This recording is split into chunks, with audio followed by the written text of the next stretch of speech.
Now, who should look after people who are on probation? In the past, it's been the probation service, of course, but now the government wants to allow private firms and charities to supervise low and medium risk offenders. If they manage to keep them out of trouble, they'll be paid for their success.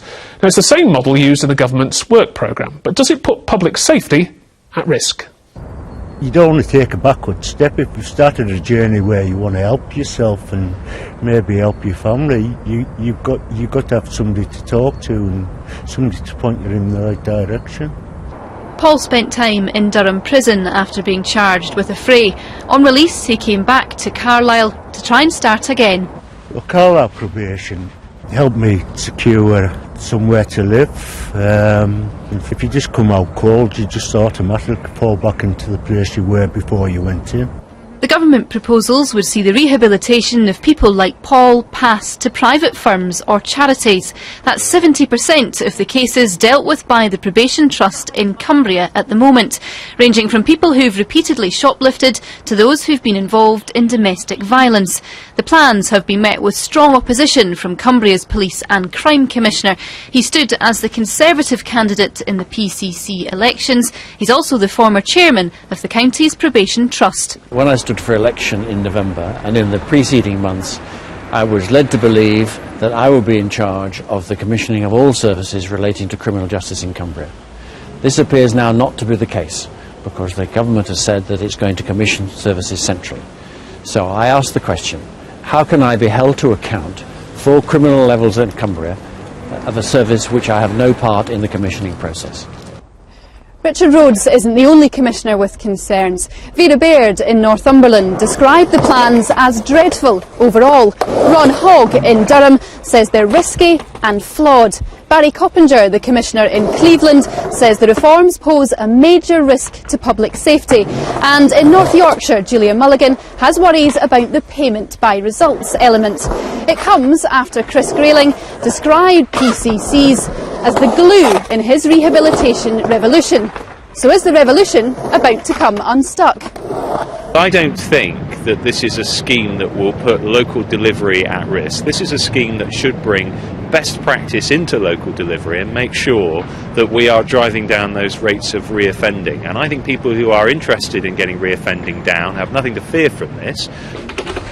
Probation trusts in the northeastern Cumbria say they don't fear competition, and of course they want to see fewer people committing crimes, but they do question the proposed methods of reducing reoffending. Our decisions are made on the basis of public interest, and our concern is that if the payment by results model is introduced, that those decisions may be made on different basis. To make decisions in the public interest, you need to know your public. Something Paul fears will change if the proposals are introduced as planned in 2015. If it's run by a company that's down in London or even in Manchester, it's quite faceless. You know, Cumbria is a wide rural community. They don't know the ins and outs of it. Michael Patterson reporting. Guy Appleman, this is a harebrained idea, isn't it? Trusting private companies with little or no experience to supervise perhaps sex offenders, in some cases perpetrators of domestic violence. Well, Richard, you know I've written a book on this issue, and I've certainly spent 20 years working with probation offenders. I prosecuted 9 murder trials. I've seen the way probation work, and they do a good job.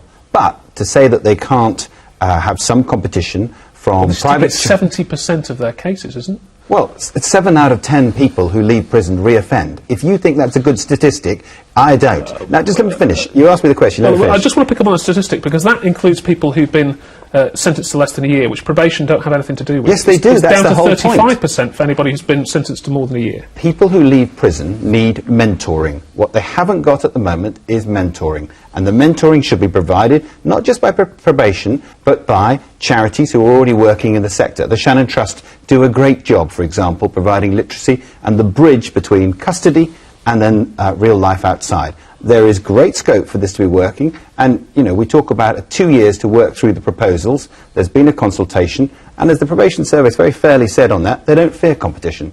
Graham Morris, what's so great, I suppose, about the current system if the reoffending rates, as Guy Appleman says, Why not give others a chance? Well, I don't think there's a justification for privatising this.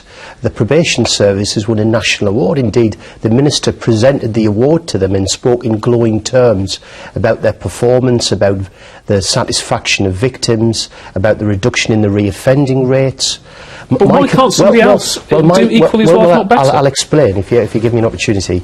I think this is hugely risky because they're talking about low and medium risk prisoners. And that's people who are burglars, who are drug users, people involved with domestic violence. If something goes wrong, as it has with the government's work programme that was piloted over the last year or so, and in fact the success rate has been about 3.6%, getting people into work, severely criticised, very expensive, payment by results.